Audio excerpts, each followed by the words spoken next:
नमस्ते. आज आपण आलो आहोत आपल्या राजेंद्र सोनकर काकांच्या घरी. तर आज आपल्या काकांच्या घरी आपली जी मॉम चॅम्प आहे ती आज काकांनी त्यांच्या घरी घेऊन आले.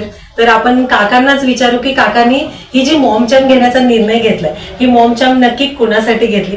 तर काका तुम्ही सांगा की ही जी मॉम चॅम्प आज तुम्ही तुमच्या घरी घेतलेली, तर ही जी मॉम चॅम्प घेण्याचा निर्णय ही मॉम चॅम्प तुम्ही कोणासाठी घेतली आणि आपलं जे Maugham health care centre Nigdi आहे तर तुम्ही किती दिवस झाला आपल्या निगडी सेंटरमध्ये येत आहे? नमस्कार, मी राजेंद्र काशीराम सोनकर. मी राहायला विठलवाडीमध्ये आणि मी माझ्या सासरवाडीमध्ये गेल्यानंतर माझी मेहुणी आणि माझे मेहुणे दोघांनी माझ्या मिसेसला सांगितलं, कारण मिसेसचं जवळजवळ स्टर्लिंग हॉस्पिटलला ज्यावेळेस ॲडमिट होते तर तेव्हा जवळजवळ 85,000 ते 90,000 रुपये खर्च झालेला होता. आणि दवाखान्यात आल्यानंतर मी माझ्या सासरवरती गेल्यानंतर माझ्या मेहुणीने सांगितलं की तुम्ही मॉम हेल्थ केअरमध्ये गेलात तर तिथे तुमच्या निगडीमध्ये ते मॉम हेल्थ केअर सेंटर आहे, तर तुम्ही एक दिवस चक्कर मारून बघा म्हणजे काय फरक पडतोय का. तर योगायोग असा आला की आम्ही दोघं नवरा बायको आम्ही मॉम हेल्थ केअर मध्ये गेलो. निगडी बस स्टॉपच्या मागेच आहे ते. तर तिथे व्हिजिट मारली आणि पहिले ते सगळं प्रोसेस पाहिल्यानंतर ते मला बरं वाटलं जरा. मी लगेच त्यांचं ॲडमिशन तिथलं घेतलं आणि पहिल्यांदा माझं सुरुवातीला पूर्ण थेरपी माझी करून घेतली त्यांनी. म्हणजे चेअरची बाकीचे सगळं जी व्हीआयपी ट्रीटमेंट होती ती पहिल्या दिवशी आम्हाला सगळी मिळाली. नंतर त्यानंतर मिसेसला गुण चालू झालं, लक्षात आले त्याची की आपल्याला काहीतरी फरक पडतोय. मग म्हटलं हरकत नाही, कंटिन्यू आपण चालू ठेवूया.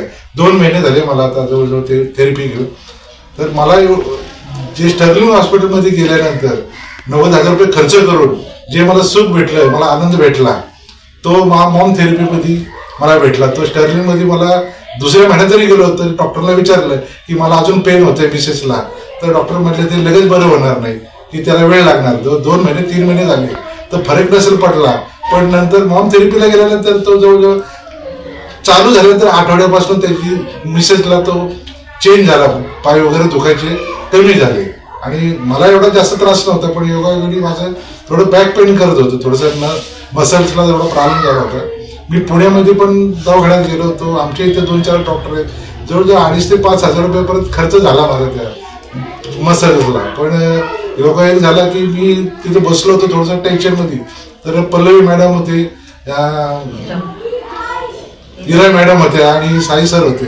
पल्लवी मॅडमने म्हणजे काका तुम्ही आज जरा विचारत दिसताय काय, तुमची तब्येत बरोबर नाही का? नाही म्हणून मला बॅक पेन करते. तर पल्लवी मॅडमने 2 मिनिटं थांबा म्हटले. मला खुर्चीवर बसवलं आणि फर्स्ट ते थेरपी ती मला त्यांनी दिली आणि ती दिल्यानंतर ती बंद केल्यानंतर मला ते सेकंदात मला तो फरक पडला. आणि त्यानंतर मग लक्षात आलं माझ्या की बाबा एवढं जर शार्प जर होत असेल तर आपण मेडिसिन घेऊन पैसे घालून आपण त्या गोळ्या खाऊन किडन्या जर खराब करण्यापेक्षा तेच पैसे घालून जर हे थेरपी जर घेतली आपण घरी आणली आपण, तर आपल्या घरी आपल्याला जर वाटलं की कंटाळाला नाही जाता आलं थेरपीला तर कमी कमी घरीच आपण घेऊ शकतो. थोडा वेळ वाचला. आपल्याला सगळ्या कुटुंबाला सहपरिवाराला आपल्याला थेरपीला जाता येत नाही वेळेअभावी, पण घरी आणल्यामुळं तो एक फायदा झाला. माझी मुलगी सकाळी शाळेत जाते, संध्याकाळी क्लासवर संध्याकाळी घरी येते. पण ती थेरपीला तिला काही शक्य नाही. पण ते मॅट घेतल्यामुळं तो तिचा नक्कीच बेनिफिट होईल. किंवा कोण आलं ज्येष्ठ लोक वगैरे घरी तरी मला शेजारी वगैरे कोणाला तरी असं आजारी पडलं तर मला त्याची सेवा करता येईल ह्या माध्यमातून. तर बघा आज काकांना 2 महिने म्हणजे कंप्लीट झाले आपल्या मॉम हेल्थ केअर मध्ये येऊन. आणि ज्या काकू आहेत काकूंना जो त्रास होता त्याच्यासाठी आपल्या पिंपरी चिंचवड मधलं सगळ्यात मोठं जे हॉस्पिटल आहे स्टर्लिंगला काकू ऍडमिट होत्या आणि तिथं अक्षरशः त्यांनी 90,000 रुपये खर्च केला. पण त्यांनी 90,000 रुपये जो खर्च केला अक्षरशः मी तर म्हणेल काकांनी जो खर्च त्यांच्यासाठी केला पण त्या खर्चापेक्षा त्यांना निम्मा सुद्धा जो फरक पडायला पाहिजे होता तो पडला नाही. आणि नशिबाने चांगली गोष्ट आहे की त्यांच्या सासरवाडीकडून त्यांना आपल्या मॉम हेल्थ केअर निगडीबद्दल समजलं आणि त्या आपल्या निगडी सेंटरमध्ये यायला चालू केलं त्यांनी. आणि काकूंचा जो त्रास आहे तो त्यांचा त्रास हळूहळू कमी व्हायला लागला. आणि काकांचा एक दिवशी जो काकूंना आता शुगर आहे, काकूंना अजून ज्याच्यासाठी तुम्ही ऍडमिट केलं होतं कोणत्या गोष्टीसाठी काकू तुम्हाला ऍडमिट केलं होतं स्टर्लिंगला? युरिन इन्फेक्शन झालं होतं, शुगर वाढली होती. युरिन इन्फेक्शन झालं होतं, शुगर वाढली होती. किती दिवस ऍडमिट होते तुम्ही? आठवडाभर ऍडमिट होते आणि त्याच्यामध्ये जो फरक नाही पडला आणि त्याच्यापेक्षा छान फरक तुम्हाला मॉम हेल्थ केअर मध्ये पडला आणि अक्षरशः काकांबद्दल जेवढं सांगावं तेवढं कमीच आहे. काका एक दिवशी सेंटरमध्ये येऊन अक्षरशः चेहरा पाडून बसले होते आणि एक त्यांच्यासोबत अजून एक काका आले होते. त्यांना विचारत होते की माझं जे मसल्स आहे ते खूप दुखतंय आणि बॅक पेन खूप करते. त्याच्यासाठी काकांनी अक्षरशः MRI काढायचा निर्णय घेतला आणि MRI काढायसाठी एका काकांकडून त्यांनी नंबर सुद्धा घेतला डॉक्टरांचा की मला MRI काढायचंय आणि सजेशन म्हणून एका डॉक्टरांना दाखवायला जायचंय म्हणून. आणि मी काकांना सांगितलं मला फक्त तुम्ही आजचा एक दिवस त्याच्यातले पण मला 10 मिनिटं द्या आणि त्या 10 मिनिटांमध्ये तुम्हाला जर छान वाटलं तर तुम्ही प्लीज डॉक्टरांना पैसे नका देऊन डॉक्टरांकडे जाऊ नका.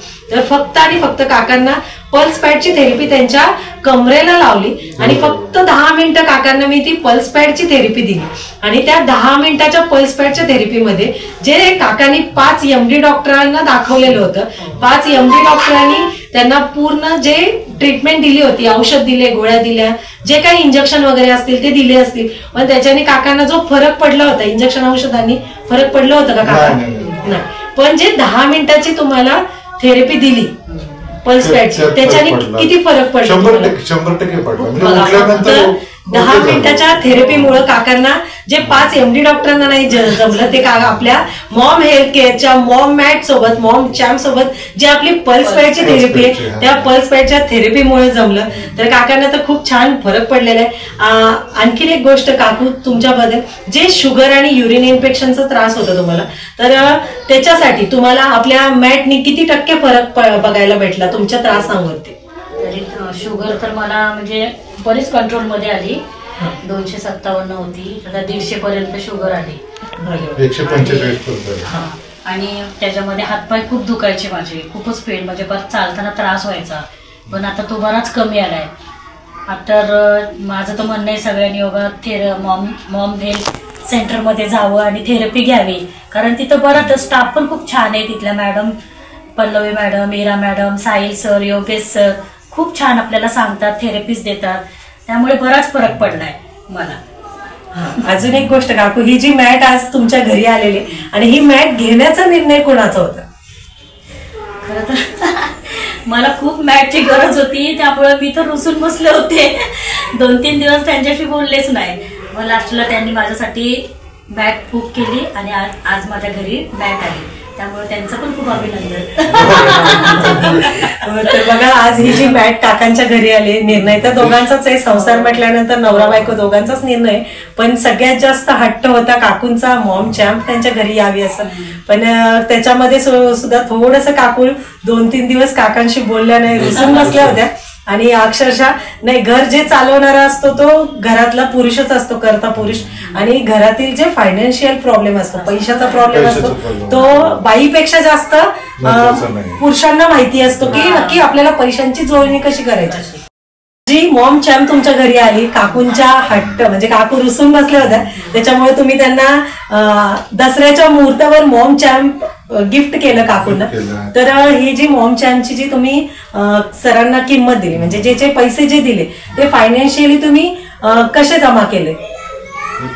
परिस्थिती तशी एवढी, माझी एक रकमी मला पैसे देता येत नव्हते. सर मला बोलले होते की काका तुम्ही हरकत नाही, सुरुवातीला डाऊन पेमेंट करा आणि नंतर तुम्ही हप्त्याने जरी दिले तरी चालेल म्हणले ते. पण असा विषय आता जोपर्यंत पैसे जोपर्यंत क्लिअर होत नव्हते तोपर्यंत मॅट येऊ शकत नव्हती घरी. शेवटी विचार केला मिसेसला, तर थोडासा प्रॉब्लेम चालूच होता तिचा.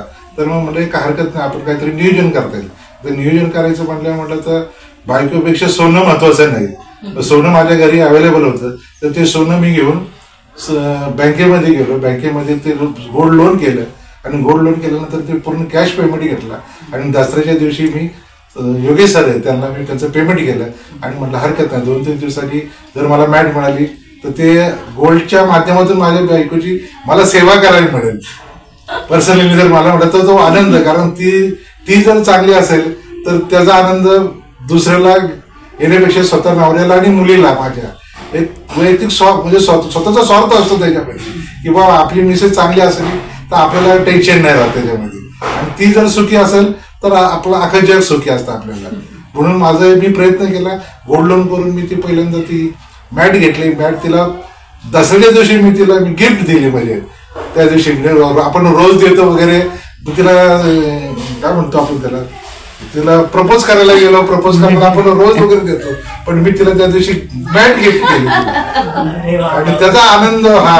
त्याच्यानंतर तिचे जे मनाचा तिचं जे चेहरा फेसिंग वगैरे, तो मला वाटतं तो मॉम हेल्थ केअरमुळे तो माझा 30-35 वर्ष व्हायला लागणार झाले, पण हा जो स्माईल वगैरे ही बदलली त्याच्यामुळे. तर त्याच्यामुळे मी मॉम हेल्थ केअरचं खरंच मी मनापासून कौतुक करतो. तिचं माझ्यावर प्रेम आहे, माझं तिच्यावर प्रेम आहे. पण थोडस काहीतरी गोष्टी अशा असतात की क्षण कुठेतरी टर्निंग पॉईंट असतो. तर आमच्या संसारामध्ये मॉम हेल्थमुळे अजून एक टर्निंग पॉईंट आला जवळ आम्हाला, अजून एकरूप होण्यासाठी. तर मॉम हेल्थ केअरचा मी खरंच मनापासून मी आभारी. आणि विशेषतः पल्लवी मॅडम असू दे किंवा इरा मॅडम असू दे, साई सर असू दे, योगेश सर असू दे, एकदम प्रेमळ माणसं. त्या प्रेमामुळे लोक तिथे अट्रॅक्शन होतात आणि जातात तिथं, की बाबा आपल्याला तिथं सर्व्हिस चांगली मिळते, व्यवस्थित 2 शब्द गोड बोलतात ती मुलं. तर त्याचं जे सुख आहे, त्याचा जो आनंद आहे, हा विकत घेता येत नाही. तो ही सेवा ती जी करतात ती अनमोल सेवा आहे आणि त्यांच्यामुळं आज आम्ही सुखी आणि आनंदी आम्ही दोघे तरी आहे आता. तर त्याच्यामध्ये मी खरंच मनापासून सेंटरचं, मी योगेश सरांचं आणि संपूर्ण स्टाफचं मी मनापासून मी आभार मानतो आणि त्यांचं कौतुक करायला तेवढं कमीच आहे. थँक्यू.